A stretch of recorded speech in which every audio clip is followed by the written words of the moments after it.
స్థాయిలోకి తీసుకెళ్ళండి. గ్రామ స్థాయిలోకి తీసుకెళ్ళినప్పుడు కూడా ఈ బాబు షూరిటీ మోసం గ్యారెంటీలో సూపర్ 6 అన్నాడు. ఆ సూపర్ 6 ఒకటి చేయలేని సంగతి మీకు తెలుసు. అవునా కాదు? ఒకటని చేశారట. నిరుద్యోగ భృతి అన్నారు. భృతి ఏదని భృతి ఇచ్చాడా? భృతి ఏమైంది? మృతి అయిపోయింది. ఆ మృతి చచ్చిపోయింది. నిరుద్యోగ భృతి అంటే నిరుద్యోగ భృతి లేదు, అతి లేదు, గతి లేదు, అది మృతి. అది ఉచిత బస్సు అన్నాడు. బస్సు ఏమైంది? తుస్సు అయిపోయింది. బస్సు ఏమైంది? తుస్సు అయిపోయింది కదా.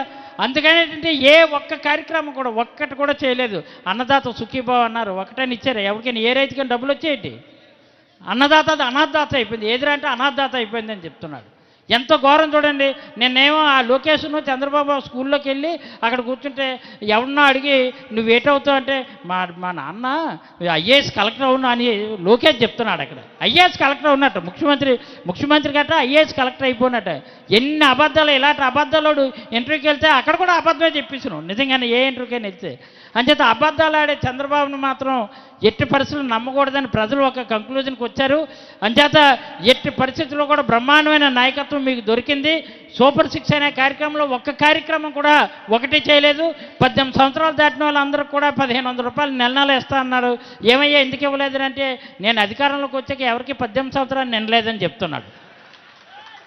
ఎన్ని అబద్ధాలు చూడండి. ఆయన అధికారంలోకి వచ్చాక 59 సంవత్సరాలు కూడా ఎవరికి నిండలేదట. ఏది నువ్వు 50 సంవత్సరాలు దాటిన వాళ్ళకి పెన్షన్ ఇస్తానన్నా, పెన్షన్ ఏదంటే నేను అందరికీ ఇచ్చేసాను, పెన్షన్ ఇంకెవరికి ఇవ్వక్కర్లేదు అని చెప్తున్నాడు. అన్నీ కూడా ఇవన్నీ ప్రజల్లోకి మీరు అందరూ రచ్చబండలో గ్రామ స్థాయిలో తీసుకెళ్లవలసిన బాధ్యత ఉంది. ఇంకా